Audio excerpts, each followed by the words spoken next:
என்று சொல்லி ஓனாய் அது அழுத கதை என்று சொல்லுவார்கள். அதை 11 வருஷமாக செய்து கொண்டிருக்கிறார்கள். நான் கேட்கிறேன், ஒன்றிய அரசு வக்ஃப் திருத்த சட்டத்தை கொண்டு வாருங்கள் என்று சொல்லி நாங்கள் இதுவரை கேட்கவில்லை. மாறாக பல்லாண்டுகளாக நாங்கள் பல கோரிக்கைகளை நாங்கள் வைக்கிறோம். ஒன்றிய அரசு எங்களது முஸ்லிம் சமூகத்தினுடைய இடஒதுக்கீட்டை அதிகரித்து தர வேண்டும் என்று நாங்கள் கேட்கிறோம். அந்த கொள்கைக்காவது நீங்கள் உடன்படுகிறீர்களா? எங்காவது இடஒதுக்கீடு என்று சொல்லிவிட்டால் நீதிமன்றத்தை வைத்து அதனை நீங்கள் முடக்குகிறீர்கள். எங்களது உரிமைகளை தரமாட்டேன் என்று சொல்லுகிறீர்கள். சிறுபான்மை சமூகத்து மக்கள் என்பதற்காக வேண்டி எவ்வாறு தாழ்த்தப்பட்ட மக்கள் என்று சொல்வதற்காக வேண்டி அவர்களை யாராவது அவர்கள் மீது வன்கொடுமை இழைத்து விட்டால் அந்த அவர்களை வன்கொடுமை தடுப்பு சட்டத்தின் கீழ் கைது செய்வதற்கு எப்படி தீண்டாமை வன்கொடுமை சட்டம் இருக்கிறதோ அதுபோல சிறுபான்மை சமூகத்து சொந்தங்களை துலுக்கன் என்று சொல்லி கொச்சை வார்த்தைகளால் பேசுகிற தருணத்திலே அதன் காரணமாக அவர்களை தண்டிக்கிற காவல் அதிகாரிகளை அரசை தண்டிப்பதற்கு ஒரு சட்டம் வேண்டும் என்று சொல்லி எத்தனை ஆண்டுகளாக நாம் கேட்டுக்கொண்டிருக்கிறோம். அதுவெல்லாம் அவருடைய காதுகளில் விழவில்லை. நாம கேட்கிற பொருளை தர மாட்டேங்கிறான், ஆனால் கேட்காத பொருளை தருகிறார்கள். கேட்கிற பொருளை தரமாட்டேன் என்கிறார்கள், கேட்காத பொருளை தருகிறார்கள். ஒரு கடைக்கு போய் நாம பருப்பு தான் கேட்டா இல்ல அவன் நான் பருப்பு தர மாட்டேன் சீனி தான் தருவேன்னு சொன்னா நாம என்ன செய்வோம்? பருப்புக்கு பதிலாக செருப்பை காட்டுவோமா இல்லையா? அது மாதிரி அவர்கள் நாங்கள் கேட்பதை தராமல் வேறொன்றை தருகிறார்கள் என்று சொன்னா நம்ம திருநெல்வேலி தூத்துக்குடிக்காரன் பாசையில் என்ன செய்யணுமோ அதைத்தான் செய்ய வேண்டும். 10.25 லட்சம் ஏக்கர் சொத்து எவன் அப்பன் வீட்டு சொத்து இது. கேட்கிற உரிமை எங்களுக்கு இருக்கிறது. ஏன் இந்த நாட்டிலே சிறுபான்மை மக்கள் வக்ஃப் திருத்த சட்டத்திற்கு எதிராக இத்தனை போராட்டங்களை நடத்துகிறீர்கள் என்று நம்மிடத்திலே கேட்கிறார். ஏன் இந்த அளவிற்கு ஒன்றிய அரசு கொண்டு வருகிற சட்ட திருத்தம் நல்லதுதானே என்று கேட்கிறார்கள். சில பெயர் தாங்கிகள் அவர்களிடத்திலே போய் கூட இது நல்லது என்று வாழ்த்துவதற்கு எல்லா இடத்திலும் இருக்கத்தானே செய்கிறார்கள். அது மாதிரி சிலர் இருக்கலாம். ஆனால் நீங்கள் ஏன் எஸ்டிபி ஏன் எதிர்க்கிறது? காங்கிரஸ் ஏன் எதிர்க்கிறது? திராவிட முன்னேற்ற கழகம் ஏன் எதிர்க்கிறது? ஏன் தமிழக சட்டமன்றத்திலே நீங்கள் தீர்மானம் கொண்டு வருகிறீர்கள் என்றெல்லாம் சொல்லி நம்மிடத்திலே கேள்விகளை கேட்கிறார்கள். ஏன் நாங்கள் எதிர்க்கிறோம்? இந்த பஞ்சாயத்து எங்களுக்கும் இந்த அரசாங்கத்துக்கும் இடையில் உள்ள பஞ்சாயத்து அல்ல. இந்தியாவில் இருக்கிற, குறிப்பாக சொல்வதாக இருந்தால் 10.25 லட்சம் ஏக்கர் என்று சொல்லுகிறார்கள். சரியான விவரங்கள் தெரியவில்லை. லட்சக்கணக்கான ஏக்கர் சொத்துக்கள் என்பவை அது என்னுடைய சொத்து அல்ல, மேடையில இருக்கிற தலைவர்களுடைய சொத்துக்கள் அல்ல, எனக்கு முன்பாக இருக்கிற உங்களது சொத்துக்கள் அல்ல, 20 கோடி இந்திய முஸ்லிம்களுடைய சொத்துக்கள் அல்ல. மாறாக ஒவ்வொரு இன்ச்சும் அது இறைவனுக்கான சொத்து என்கின்ற காரணத்தினால் தான் நாங்கள் அதனை அனுமதிக்க மாட்டோம் என்று சொல்லுகிறோம். சிஏஏ, என்பிஆர், என்ஆர்சி போராட்டம் எங்களுக்கும் உங்களுக்கும் இடையிலாக இருக்கலாம். வேறு நாங்கள் கேட்கிற இடஒதுக்கீட்டு போராட்டம் உங்களுக்கும் எங்களுக்குமானதாக இருக்கலாம். ஆனால் வக்ஃப் சொத்து என்பது அது எங்களுக்கும் உங்களுக்கும் இடையிலான போராட்டம் அல்ல. அண்ணன் சொல்லி காட்டியதை போல சிவன் சொத்து குலநாசம் என்று சொல்லுகிற அந்த வார்த்தையை சொல்வதாக இருந்தால் குலத்தையே அழித்து விடுகிற அந்த விஷயத்தில் நீங்கள் கை வைக்காதீர்கள் என்று நாங்கள் சொல்லுகிறோம். அது நீங்கள் தேன் கூட்டில் கல்லெறிந்த கதையாக இருந்துவிடும் என்று நாங்கள் சொல்லுகிறோம். எல்லோரையும் அது பாதித்து விடும் என்று சொல்லுகிறோம். ஆனால் மோடி, அமித்ஷாவிற்கு அது புரியவில்லை. அவர்கள் நம்ம எல்லாம் கன்வின்ஸ் பண்றாங்க, எப்படியாவது இந்த சட்டத்தை அவர்கள் நடைமுறைப்படுத்தி விட வேண்டும் என்று துடிக்கிறார்கள். நாங்கள் மீண்டும் மீண்டும் எல்லா பொதுக்கூட்டத்திலும் நான் சொல்லிக் கொண்டிருக்கிறேன், ஒன்ஸ் வக்ஃப் இஸ் ஆல்வேஸ் வக்ஃப். ஒரு முறை வக்ஃப் செய்து விட்டால் அது இந்த கியாமத்து நாள் வரை அது வக்ஃப் தான். இந்த உலகம் உள்ளளவு வரை அது வக்ஃப் தான். யாரும் நான் ஒரு ஏக்கரை இந்த நிலத்தை இறைவனுக்காக, இறைவனுடைய பணிக்காக, மதரசாவிற்காக, பள்ளிவாசலுக்காக, ஒரு நல்ல காரியத்திற்காக இறைவனை முன்னிறுத்தி நான் வக்ஃப் செய்து விட்டால் நாளைய தினம் அது எங்க வாப்பா சொத்து தெரியாம கொடுத்துட்டேன், மறந்து கொடுத்துட்டேன், என்னை மிரட்டி வாங்கி விட்டார்கள் என்று சொல்லி கேட்கிற உரிமை இந்த உலகத்தில் எவனுக்கும் கிடையாது. ஏனென்றால் அது இறைவனுடைய சொத்து என்று சொல்லுகிறோம். ஆமா, அப்படிப்பட்ட சொத்தை நாங்கள் விடமாட்டோம் என்று சொன்னால் மோடி கதையா விட்டு இருக்கிறார், பல கதைகளை விட்டிருக்கிறார். நேற்றைக்கு முன்தினம் ஹரியானா ஹிசாரி என்கிற இடத்தில் என்று நினைக்கிறேன் ஒரு பேரணியின் பொழுது ஒரு பெரிய கதையை அவிழ்த்து விட்டிருக்கிறார். ஏன் தெரியுமா நாங்கள் இந்த சட்டத்தை கொண்டு வந்தோம்? ஏற்கனவே நம்மால் வடை சுடுறதுல பயங்கரமான கில்லாடின்னு எல்லாருக்கும் தெரியும். இப்ப அவர் வடை சுடுறது இல்லை, இப்ப அமித்ஷாவும் சேர்ந்து நாடாளுமன்றத்திலே வடை சுடுகிறார். அவர் சொல்லுகிற செய்தி என்னவென்று சொன்னால், ஆயிரக்கணக்கான முஸ்லிம் விதவை பெண்களிடமிருந்து எங்களுக்கு கடிதங்கள் வந்தது. ஆயிரக்கணக்கான முஸ்லிம் விதவை பெண்களிடமிருந்து எங்களுக்கு கடிதம் வந்தது. இதை சொல்லுவது RSS தலைவர் அல்ல, அண்ணாமலை அல்ல. அவர்கள் எல்லாம் சொல்லி இருந்தால் நாம் கண்டுகொள்ளாமல் போயிருக்கலாம். இந்தியாவினுடைய அரசியலமைப்பு சாசன சட்டத்திற்கு நாங்கள் பொறுப்பேற்றிருக்கிறோம் என்று சொல்லி 2014 வருடம் மே மாதம் 16ஆம் தேதி பாராளுமன்றத்தை தொட்டு கும்பிட்டு இதுதான் என்னுடைய கோவில், ஜனநாயகத்தின் கோவில் என்று சொல்லி ஊரையும் உலகையும் ஏமாற்றிய இந்தியாவினுடைய பிரதமர் நரேந்திர மோடியுடைய வார்த்தைகள் என்பதனால் தான் நாங்கள் கேட்கிறோம். அவர் ஹிசாரியிலே சொல்லுகிறார், ஆயிரக்கணக்கான பெண்கள் அவர்களுக்கு கடிதம் எழுதினார்களாம். அந்த கடிதத்தில் வக்ஃபு சொத்து இல்லாததால் நாங்கெல்லாம் இன்றைக்கு நடுரோட்டில் நிற்கிறோம் என்று சொன்னார்களாம். இப்படித்தானே ஏற்கனவே ஒரு கதையை சொன்னார், நமக்கெல்லாம் ஞாபகம் இருக்கா இல்லையா? முத்தலாக்கினால் பெண்கள் பாதிக்கப்படுகிறார்கள், முஸ்லீம் பெண்கள். என்னமோ நமக்கெல்லாம் வேற வேலையே இல்லாத மாதிரி காலையில இருந்து சாயங்காலம் வரைக்கும் 3 தலாக்கு சொல்லிட்டே இருக்கிறதா நம்ம டியூட்டி மாதிரி. இருக்கிற பொண்டாட்டியை வச்சுறதுக்கு வாழ்வதற்கு வழி இல்லாமல் கஷ்டப்பட்டு ஒருத்தர் வெளிபொதுங்கி நின்று கொண்டிருக்கிறார். இவர் சொல்லி காட்டினார். இப்ப சொல்லல, எனக்கு தெரிஞ்சு 7-8 வருஷத்துக்கு முன்னால எப்ப அந்த சட்டம் போட்டாருன்னு கூட எனக்கு தெரியல. அந்த சட்டத்தை போடும் பொழுது சொல்லி காட்டினார். இந்த நாட்டிலே வாழுகிற சிறுபான்மை மக்கள், சிறுபான்மை முஸ்லீம் பெண்கள் நீலி கண்ணீர் வடிக்கிறார்கள். காலையில ஒருத்தன் கட்டிட்டு முத்தலாக்கு சொல்லிடுறான், மத்தியானம் ஒருத்தன் கட்டிட்டு முத்தலாக்கு சொல்லிடுறான், நைட்டு ஒருத்தன் கட்டிட்டு முத்தலாக்கு சொல்லிடுறான். முத்தலாக்கு தான் இன்றைக்கு இந்தியாவில் நிறைஞ்சு கிடக்கிறது என்பது போல் சொன்னார். நான் இந்த பொதுக்கூட்டத்தின் வாயிலாக கேட்கிறேன், இந்தியாவினுடைய பிரதமர் மோடி அவர்களே, அப்படி சொல்லி கொண்டு வந்த சட்டத்தில் ஒரு வழக்காவது இந்தியாவில் இதுவரை பதிவு செய்யப்பட்டிருக்கிறதா? சொல்லுங்கள் பார்க்கும். ஒரு வழக்கு, ஒரே ஒரு வழக்கு, முத்தலாக் இவர் சொன்னார் என்று சொல்லி ஒரு முஸ்லீமின் மீது அந்த முத்தலாக்கு சட்டத்தை போட்டதாக சொல்லி ஒரு வழக்கு இருக்கிறதா இந்தியாவில்? எந்த வழக்கும் இல்லை. ஆனால் அதே போல நீலி கண்ணீரை இப்ப யாருக்கு மேல் வடிக்கிறார்? சிறுபான்மை முஸ்லீம் இளம் விதவைகளின் மீது வடிக்கிறார். ஏற்கனவே ஒரு பெண் வடித்துக்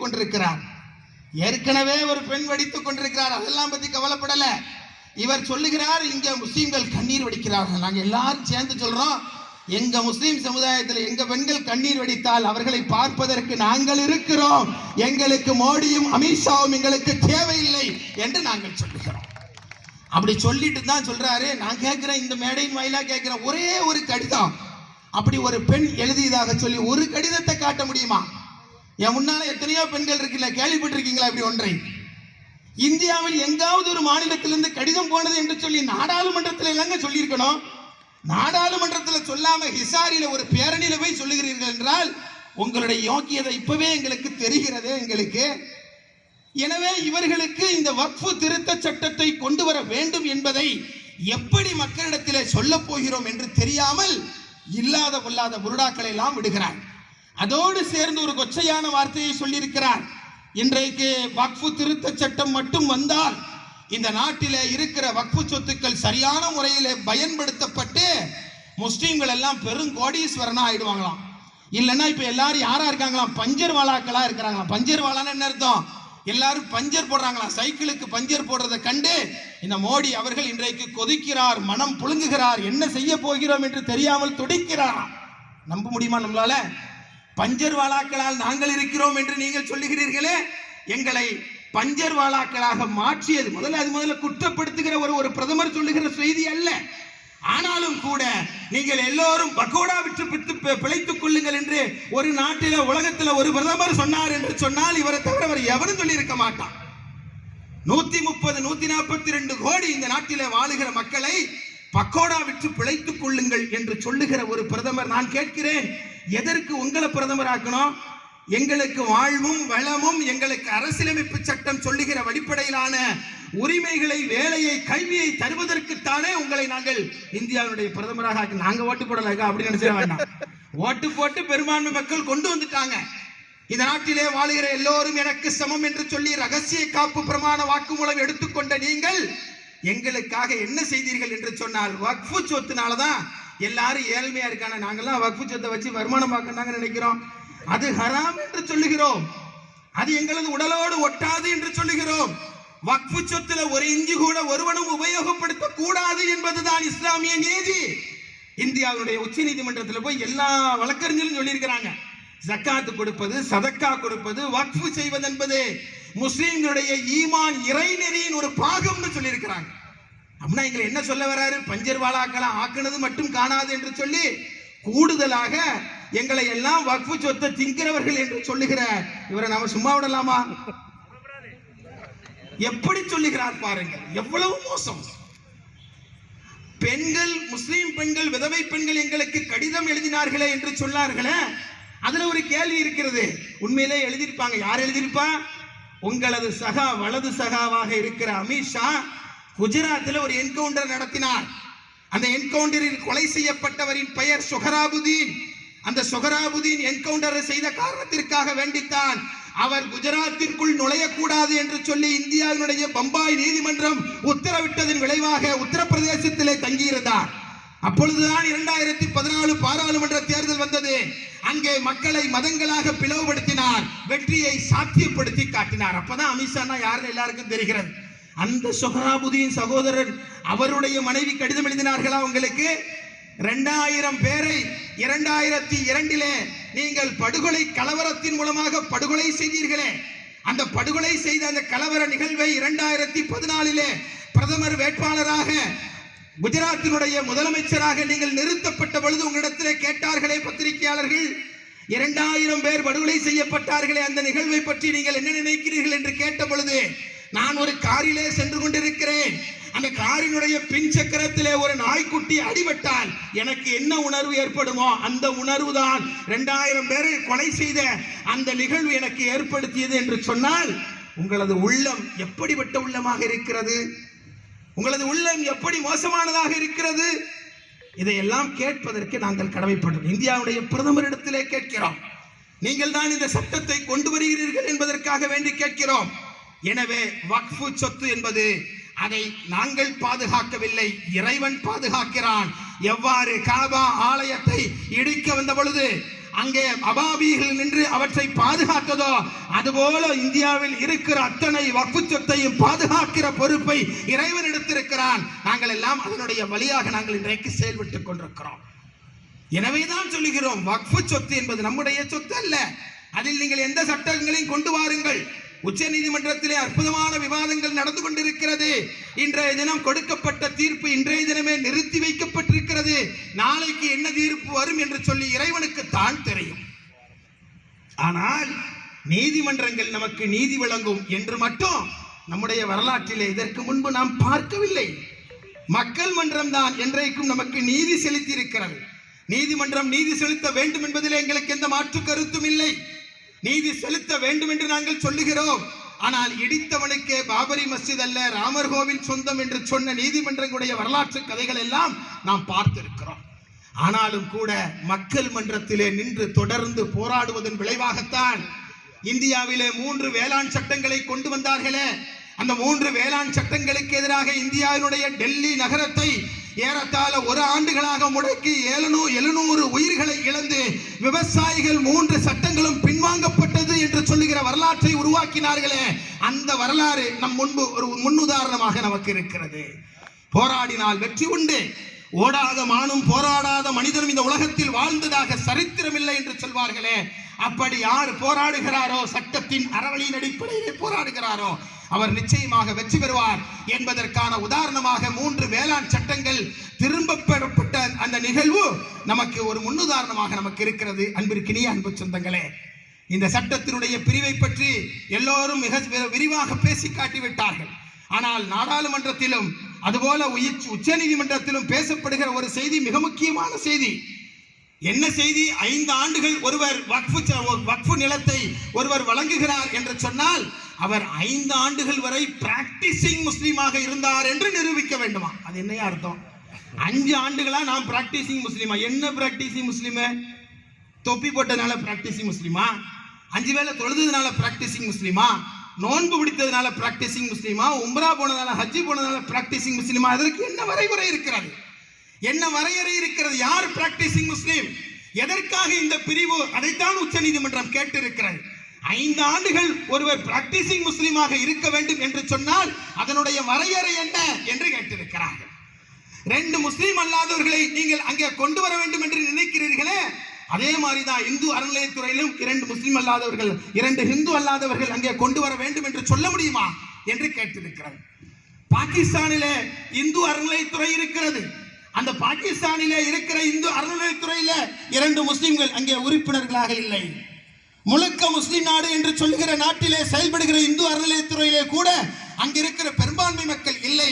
ஆனால் இங்கே இருக்கிற சிறுபான்மை மக்களுடைய வக்ஃப் போல 2 பேர் இருக்கிறன்னு சொன்னா, ஜெய்சங்கர் இந்தியாவுடைய வெளியுறவுத்துறை அமைச்சர் சொல்லி காட்டுகிறார், பாகிஸ்தானுடைய சிறுபான்மை முஸ்லிம்களுடைய நிலையை நாங்கள் உன்னிப்பாக கவனித்து வருகிறோம், இங்கே இருக்கிற சிறுபான்மை முஸ்லிம்களை மொத்தமாக கொலை செய்துவிடும். அதன் அர்த்தம் பாகிஸ்தானில் இருக்கிற சிறுபான்மை முஸ்லிம்களை உன்னிப்பாக கவனித்து வருகிறோம். வேண்டும், இந்தியாவில் இருக்கிற சிறுபான்மை முஸ்லிம்களை என்ன செய்ய நினைத்திருக்கிறீர்கள் நீங்கள்?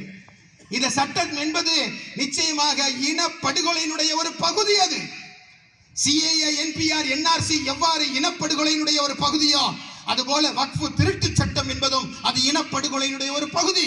ஒரு சமூகத்தை அரசியலற்றதாக, ஒரு சமூகத்திற்கு குரலற்றவர்களாக, ஒரு சமூகம் நிராயுதபாணியாக, எவ்வித தன்னுடைய சொந்த சொத்துக்களை கூட அனுபவிக்க திராணியற்ற, உரிமையற்ற, தகுதியற்றவர்களாக மாற்றுகிற ஒரு சட்டத்தை கொண்டு வந்துவிட்டு இதன் மூலமாக நாங்கள் முஸ்லிம் சமூகத்தை எம்பவர் செய்கிறோம் என்று சொன்னால், கேட்கிற எங்களுடைய காதுகளில் ஒன்றும் நாங்கள் வேறு ஒன்றையும் வைத்திருக்கவில்லை.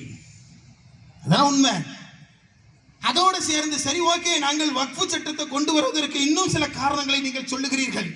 வக்ஃபின் மூலமாக கிடைக்கிற அந்த சொத்து இந்த முஸ்லிம் சமூகத்தினுடைய முன்னேற்றத்திற்கு பலன் பெறும் என்று சொல்லுகிற அதே தருணத்திலே எதற்காக முஸ்லிம்களிலே நீங்கள் ஷியா வக்ஃப், அதே போல சுன்னத்து வக்ஃப், எதற்காக போரா வக்ஃப் என்று எதற்காக பிரிக்கிறீர்கள்?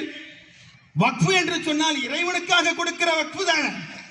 ஏன் அதிலே 3 வக்ஃப் 4 வக்ஃப் வாரியங்கள் வர வேண்டும் என்று நினைக்கிறீர்களே? அதிலேயே உங்களுடைய எண்ணம் நமக்கு தெரிகிறதா இல்லையா? நாம் நமக்குள்ளேயே பலவீனப்பட்டு விட வேண்டும், நாம் நமக்குள்ளேயே பிரிந்து விட வேண்டும், நாம் நமக்குள்ளேயே அடித்துக் கொள்ள வேண்டும். வக்ஃப் பை யூசர்ஸ் என்று சொல்லுகிற ஒரு பிரிவு இருக்கிறது. உச்சநீதிமன்றம் கூட அதைத்தான் இன்றைக்கு சுட்டி காட்டியிருக்கிறது. என்ன வக்ஃப் பை யூசர்ஸ் என்று சொன்னால், அதாவது அனுபவ பாக்கியதை சொத்துக்கள். ஒரு சொத்தை அனுபவம் பண்ணிக்கொண்டே இருப்போம், பல தலைமுறையாக அனுபவம் செய்து கொண்டிருப்போம். அதனுடைய டாக்குமெண்ட் கேட்டால் டாக்குமெண்ட் இருக்காது, ஆனால் ஆயிரக்கணக்கான வருடங்களாக அனுபவம் செய்து கொண்டிருப்போம். அப்படிப்பட்ட சொத்துக்கள் இனி உங்களது சொத்துக்கள் இல்லை என்று சொன்னால் என்ன நடக்கும் இந்த நாட்டில்? அத வயல்ல விவசாயம் பண்ணிட்டு இருக்கிற சமூகம் என்ன நினைக்கும்? இந்த நாட்டிலே வாழுகிற மக்களுக்கு இடையே அரசாங்கமே கலவரத்தை, சட்டம் ஒழுங்கை கெடுக்கிற வகையிலான சட்டங்களை கொண்டு வந்து வேடிக்கை பார்க்க நினைக்கிறது. அதுதான் கொடூரமானது. வக்ஃப் சட்டம் மட்டுமே போதும் ஒரு நாட்டினுடைய அரசாங்கம் இந்த நாட்டு மக்களை இன்றைக்கு ஒரு கண்ணுக்கு மையும் ஒரு கண்ணுக்கு சுண்ணாம்பும் வைக்கிறது என்பதற்கான உதாரணம் அது மட்டுமே போதும். அப்படி ஒரு மோசமான சட்டத்தை இன்றைக்கு இந்த நாட்டிலே கொண்டு வந்திருக்கிறார்கள். ஒவ்வொரு விஷயத்தையும் அறுதிட்டு சொல்ல முடியும், இது அரசியலமைப்பு சட்டத்திற்கு எதிரானது என்று சொல்ல முடியும். நாங்கள் ஒன்றும் உங்களிடத்திலே பிச்சை கேட்கவில்லை, நாங்கள் ஒன்றும் உங்களிடத்திலே சலுகை கேட்கவில்லை. நாங்கள் உங்களிடத்திலே கேட்பது எங்களது அரசியலமைப்பு சட்டத்தினுடைய உரிமையின் அடிப்படையில் உரிமையை தாருங்கள் என்று கேட்கிறோம். அனாதரவான சமூகமாக நாங்கள் எங்களது மூதாதையர்கள் விட்டு செல்லவில்லை என்று சொல்லுகிறோம். எங்கள் சொத்தை நாங்கள் அனுபவிக்கிறோம், இதிலே தலையிடுவதற்கு நீ யார் என்று நாங்கள் கேட்கிறோம். இந்த உரிமை எங்களுக்கு இருக்கிறதா இல்லையா? இருக்கிறது. நாங்கள் எவ்வாறு இன்றைக்கு இந்த நாட்டிலே மனம் புழுங்கி முஸ்லிம்ஸ் லைவ்ஸ் மேட்டர் என்று சொல்வார்கள். அமெரிக்காவிலே கருப்பின மக்கள் கொலை செய்யப்பட்ட பொழுது அமெரிக்க கருப்பின மக்கள் சொன்னார்கள் பிளாக்ஸ் லைவ்ஸ் மேட்டர் என்று சொல்லி காட்டினார்கள். கருப்பின மக்களையும் ஒரு பொருட்டாக நீங்கள் கருதுங்கள் என்று சொன்னதை போல முஸ்லிம்களாகிய எங்களையும் நீங்கள் ஒரு பொருட்டாக கொள்ளுங்கள் என்று சொல்லுகிற நிலைக்கு இன்றைக்கு நாங்கள் வந்திருக்கிறோம். அந்த நிலையில் வெந்த புண்ணிலே வேல் பாய்ச்சுவதை போல மிக கொடூரமான சட்டங்களை, திட்டங்களை கொண்டு வந்தால் இந்த நாட்டுடைய அரசியலமைப்பினுடைய துணை கொண்டு, ஜனநாயக வழிமுறை கொண்டு, மதச்சார்பின்மையுடைய துணை கொண்டு, புரட்சியாளர் அம்பேத்கர் யாத்து தந்த அரசியலமைப்பு சட்டத்தின் அடிப்படையிலே அதனை நாங்கள் முறியடிப்பதற்கு ஒன்று திரண்டு எத்தனை போராட்டங்களை நாங்கள் நடத்த தயாராக இருக்கிறோம். எனவேதான் சட்ட போராட்டங்களை நடத்தும் பொழுதே மக்கள் மன்றத்திலே போராட்டங்களை நடத்துகிறோம். எங்களை ஆளுகிற அரசு இடத்திலே கோரிக்கைகள் விடுக்கிறோம். யார் நண்பர்கள், யார் எதிரிகள் என்பது இப்பொழுது தெளிவாகி இருக்கிறது. அன்பிற்கினிய அன்பு சொந்தங்களே, தமிழ்நாடு சட்டமன்றத்திலே வக்ஃப் திருத்த சட்டத்திற்கு எதிராக ஒரு தீர்மானத்தை போட்டிருக்கிறார்கள். வரலாற்று சிறப்பு மிகுந்த தீர்மானம்.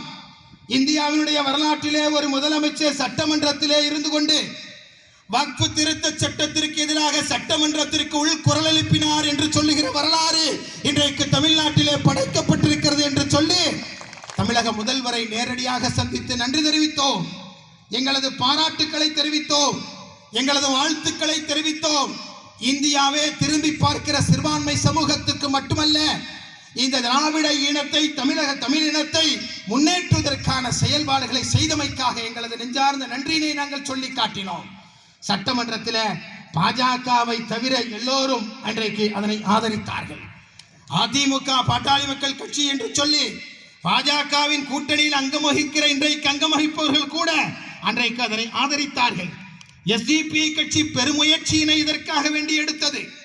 இந்த சட்டமன்றத்தில் கொண்டு வரப்படுகிற அந்த தீர்மானம் வெற்றி பெற வேண்டும் என்பதற்காக களத்திலும் அதுபோல எல்லா இடங்களிலும் SDP-யை நாங்கள் அதற்கான முயற்சிகளை செய்தோம். தமிழக சட்டமன்றத்திலே நிறைவேற்றப்பட்ட தீர்மானத்தை இந்தியாவை திரும்பி பார்க்க வைக்கிற அளவிற்கு ஒரு மிகப்பெரிய வெற்றியை தமிழகம் இன்றைக்கு கண்டிருக்கிறது. இது இதோடு நீர்த்து